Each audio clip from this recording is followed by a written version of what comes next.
And opinions expressed by participants in the following public affairs program do not necessarily reflect the position or beliefs of WDEF or its staff.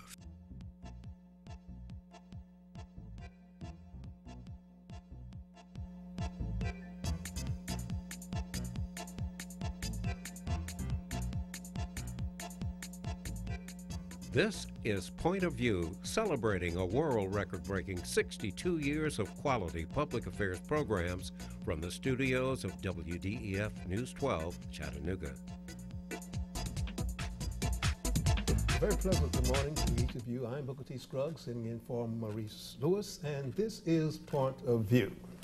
As we approach the month of August, in addition to thinking about the opening of schools, if you've lived in Chattanooga for the past 14 years, you have no doubt heard about another activity which takes place in August, and we're talking about the Minority Health Fair. We will have more information about this year's health fair in just a moment. But first, we're going to discuss a condition which impacts thousands of individuals each and every month throughout the year. And we're talking about a situation called addiction. A condition that results when a person engages in an activity that can be pleasurable, but the continued act becomes compulsive and interferes with ordinary life responsibilities, such as work, such as school, and relationships. Now, in many cases, the addicted person might not be aware that their behavior is out of control and actually causing problems for themselves and for others. Some of the most common kinds of addictions, of course, are drugs, alcohol, tobacco, gambling, sex, shopping, video games, and even work. And on today's first portion of Point of View, we're going to talk with an individual who has found herself in this particular kind of a situation, being addicted. We'd like to welcome to Point of View Miss Tina Marie Collins.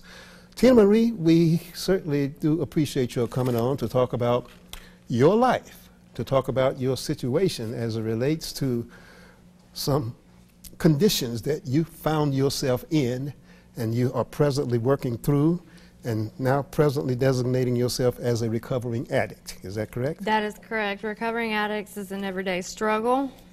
Okay. Well, let's just start from the beginning.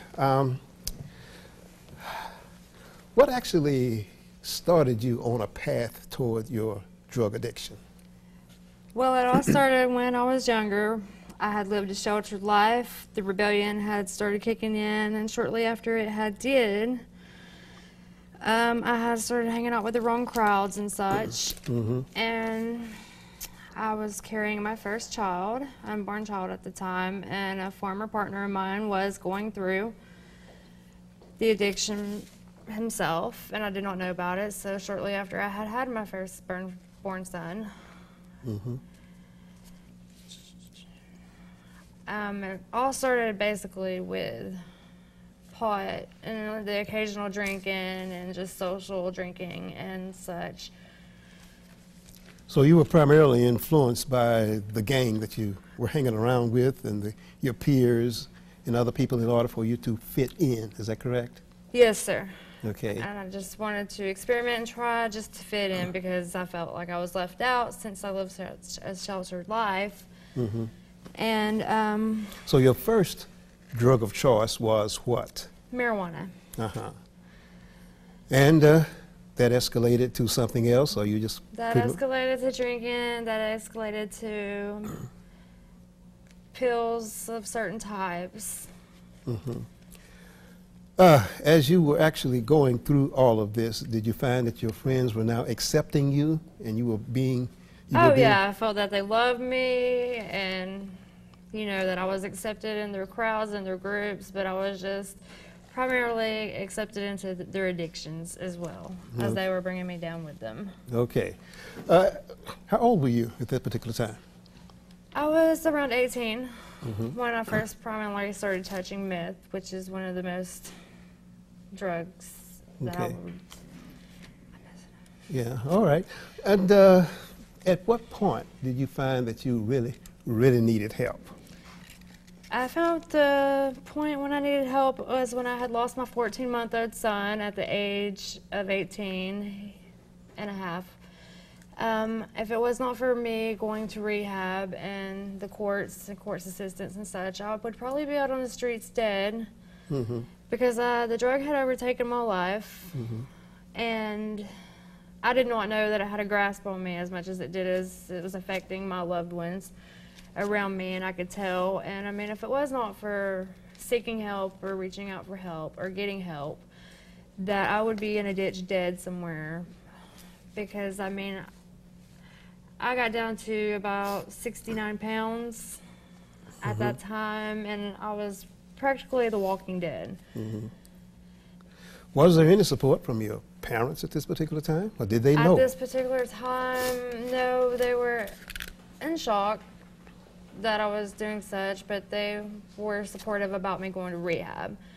But when it came to talking about the situations and the addictions and such like that, they didn't know what to say because they tried to keep me sheltered a lot, because they didn't want me to find out about drugs and such. And when I got out and the rebellion struck in, then I started experimenting, and what had made me change my whole life was when I lost my 14-month-old son back in 2005. So you attributed that to taking drugs? No, sir. Losing your son? You didn't? No, that's what helped me overcome my addiction process, is that I had lost my son. I cried daily for a year as my mind was starting to come clearer. Okay. That I would just sit and cry every day for a year, got a job, got stable, got back on my feet and such. And well, let me just ask you this. As you entered rehab, what were your thoughts then? This is something that you really needed to do? I felt earlier? as if it was something that I really needed to do, but at the same time I was terrified, scared, and just felt like the whole world was caving in on me. And you feel that it did help? Oh yes, it changed me. It made me a better mother, a better person to myself. Okay. And it helped tremendously. It brought me to where I'm at today, to where I want to get out and help other people overcome their addiction process. Okay, so where are you today in terms of all of this? Right now, I've been through a lot since then, so I've had a lot of health issues. I have a second child. He is 8. Also, I'm pregnant now with a little girl, which has made me change my whole outlook on life. I just get out and I try to help whom I can if they're accepting the help. Okay. Well, obviously you're on this program today, and we're here again. Appreciate your being here. This is for you to have an opportunity to give information to others who may see themselves as you were when you were 18 years of age. Obviously, that peer pressure is still out there, probably more so now than it was when you were coming about.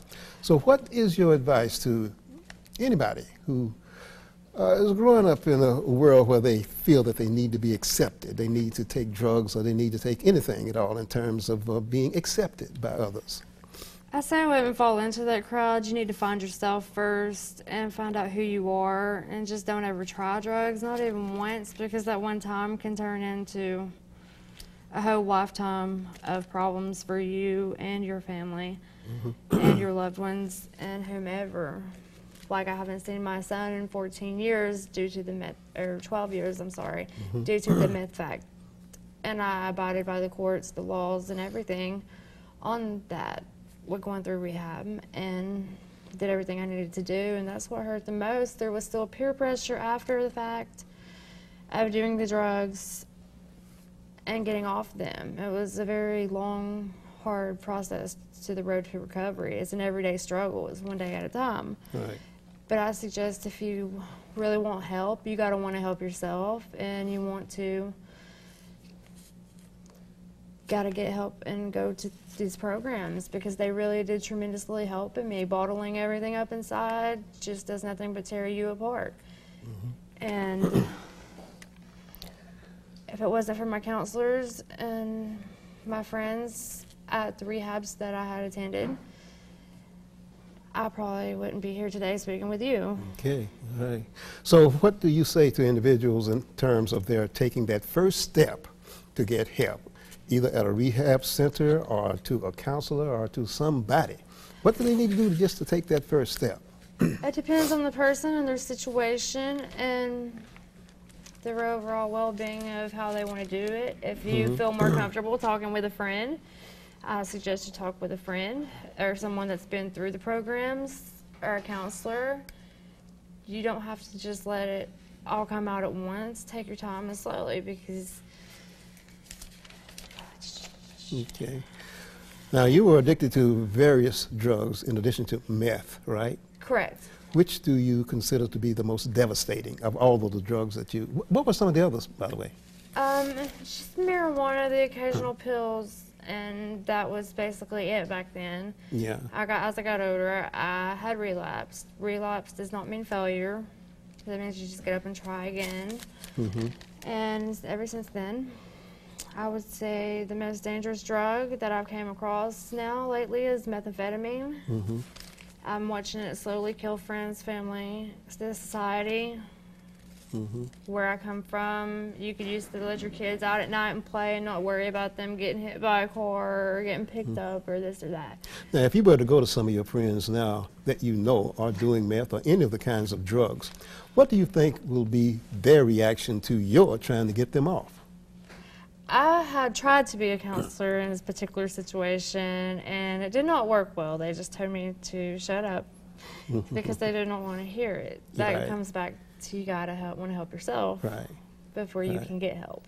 But I have tried on many occasions to try to help people that are on drugs. As of today, I still try. If they want my help, I'm here for them, to talk with them, to point them in the right directions, because I was scared, lost, confused, all at that particular moment. Okay, before we go, give us a source or a resource that you would suggest in terms of anybody who would like to get away from any kind of an addiction, especially meth. Resource, I would say, I went to Bradford, but I'm not sure if they are still around, Where was because I that? had graduated in 2005. I've been clean and sober since then, but I have relapsed here and there, but I've picked myself back up. And I would just suggest reach out to a friend or... Okay. Well, Tina Marie, thanks again for coming on and telling us about that. And let me just sort of, I guess, help you out here. There are various sources and resources within our community who are here to help if you want to really get off of any kind of an addiction. You can use the internet, you can use whatever resources that you have to find those locations. Once again, thank you and continued success in all that you endeavor to do, Tina Marie. Thank you, Mr. Scruggs. Okay, stay tuned now. We're going to be talking about the Minority Health Fair in just a moment. So, I just moved in with this family, and it's embarrassing. The little one, he likes to go outside and crawl around in the giant litter box. I don't know what he's doing. I mean, I was born and I knew how to use the litter box. Look at that. That's disgusting. Oh, poop already. You're making me nervous. Oh, okay, I can't look at this anymore. I really hope he grows out of this, for his sake. News 12 Now, keeping you ahead of the weather with Storm Team 12 forecasts. On air, online, and right to your Facebook page. Anytime, anywhere, rain or shine. Join us for Point of View, weekends on News 12 Now and Bounce Chattanooga. So you see, son, good manners are important. Should I go through it again? Yes. Yes, please. Yes, please. Exactly. Always say please, thank you, you're welcome, excuse me, sit up straight, hold doors open for ladies. If the door's locked, knock first. Don't burp, don't swear, don't stare, don't use bad language, or talk with your mouth full. Keep your elbows off the table. What table? And don't interrupt. Cover your mouth when you cough or sneeze. On the bus, give your seat up to anybody who has trouble standing. Bottom line, treat others the way you want to be treated. Got it? Got it. Good talk. Most parenting is hard to do in just 2 minutes. But 2 minutes twice a day making sure they brush is easier, and it could help save them from a lifetime of tooth pain.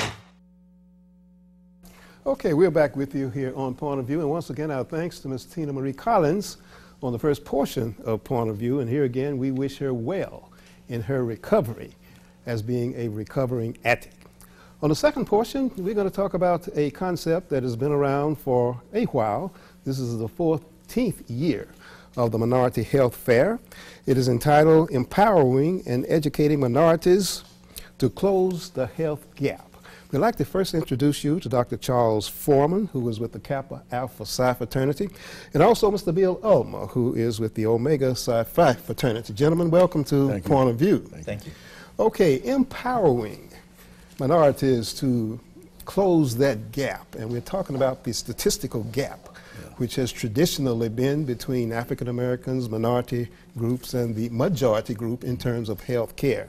Bill, why don't you start us off by talking about some of these gaps that we're trying to really... I certainly will, but you know, if I can frame that the conversation some as well, and I know Dr. Foreman is going to jump in and talk a lot about the medical, some of those medical gaps specifically. But we want the listening audience to understand that this event, this is our 14th year with this great event, and it is growing every single year. The event is sponsored by the Kappa Alpha Psi fraternity, the Omega Psi Phi fraternity, as well as the Delta Sigma Theta sorority, in collaboration with the Southeast Tennessee Health Consortium.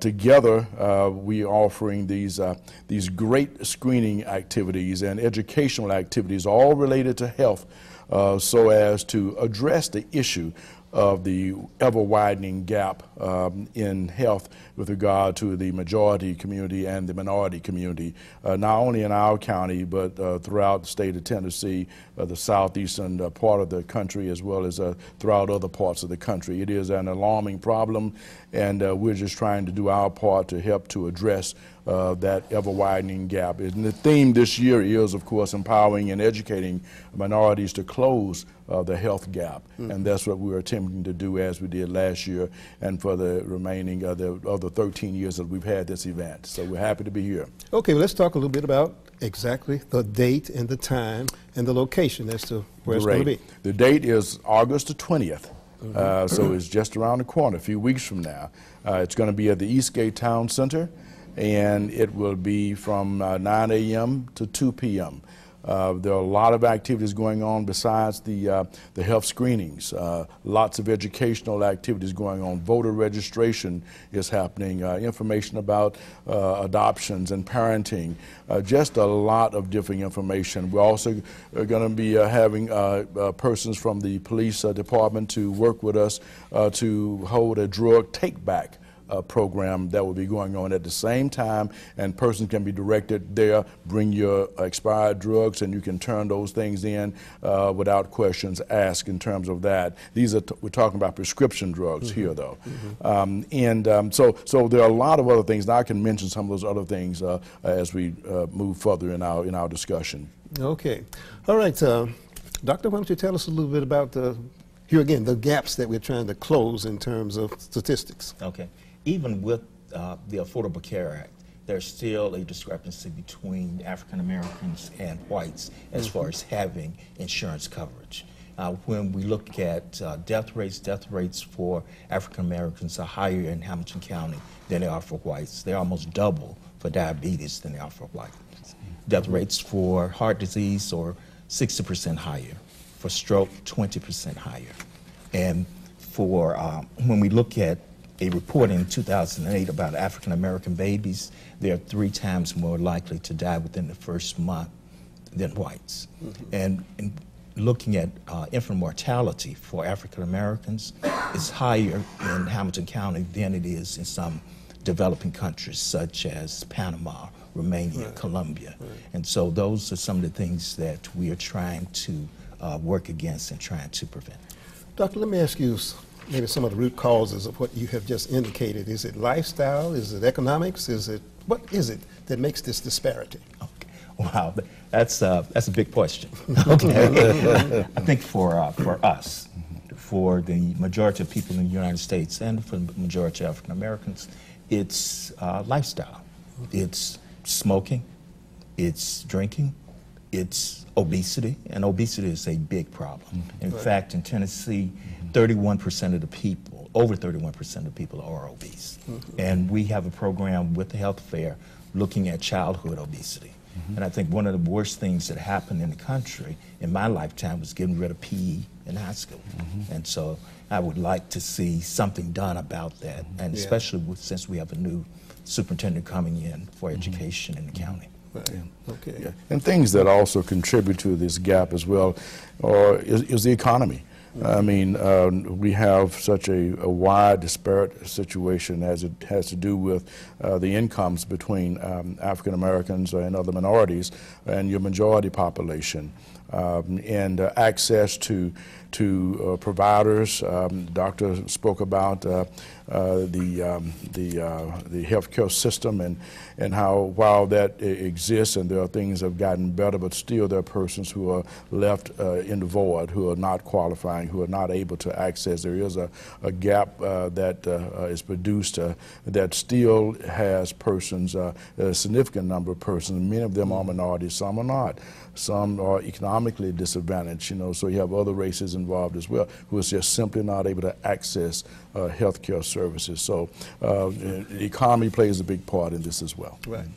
Dr. Foreman, let's get a little bit more specific in terms of what the general audience, general public can expect on August the 20th at the Eastgate Town Center. And here again we emphasize free, right? That is correct. And it's free, and it's open to not just minorities, it's open to everyone. Okay. And some of the tests that we're running, if you bought them on the open market, it would cost $300 to $500 or more. And so just some of the things that we are offering, we're offering AIDS testing, blood pressure, bone density screening, as I said, childhood obesity, dental screening, depression screening, diabetes screening and testing, flu shots, foot exams by podiatrists, because we know that diabetics have a greater chance of having some problems with infections of the feet, ending up with amputations. So we have podiatrists that are working with us to examine people. Lab tests. We have the mobile mammography unit from Memorial that will be there. And so nutrition screening, as we talked about obesity, so we will have someone to discuss obesity and the best diets for people to be on. Okay. Let me ask you this, Mr. Allman. What are some of the misconceptions that people may have about the Minority Health Fair? Well, I think that one of the largest misconceptions is that it is for African Americans only, and that's not the case. Each year we have an increasing number of whites who are interested in addressing their health care needs, and they are absolutely welcome. We have Hispanics who also increasingly are attending, and that's a growing population. There is a Hispanic health fair that's held every year, but you know we're still seeing an increase in that subpopulation group also. Some people think that it's for persons who are in middle income age and not the young people or not the elderly, if you will. This health fair is for everybody. You know, it began in an effort to address disparate situations, but we have to remember disparities don't exist just between the African American community and the white community, because again, disparate conditions exist economically, they exist by gender, by race, by many other variables as well. So this particular health fair is for everybody, and we want everyone to feel welcome to come and participate. It is free again. Okay.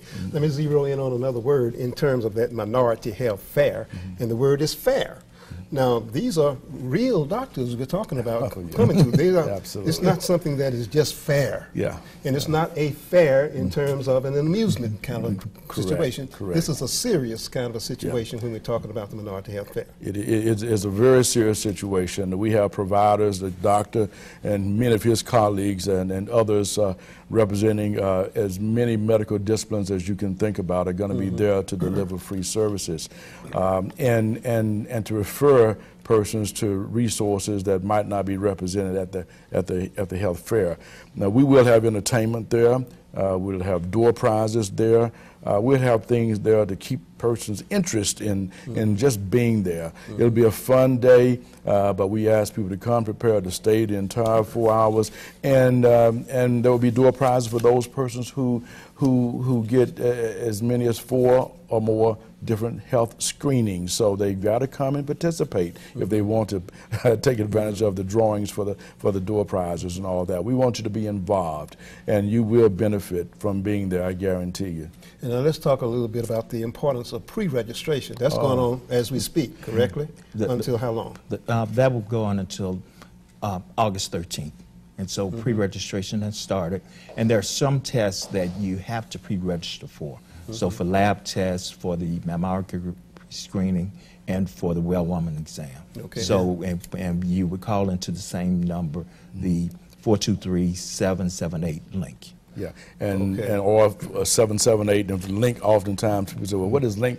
Well, link, if you want to, if you want to, if you want to dial the direct number, is going to be 778-5465. 778-5465. So they can call that number now and actually be in line for a pre-registration. Absolutely, absolutely. Okay. Call it right now. I mean, the lines are open, and get pre-registered so you won't have to stand in line. And you can come the day of and still be able to get registered and be seen. Go through all the various booths. We have well over 100 different health screening and educational opportunities here. So you can come and be a participant. We prefer that you register in advance. That way you won't have to stand in line. You can come and give your name tag, and you can go right to work in stopping by the various booths and tables. Yes.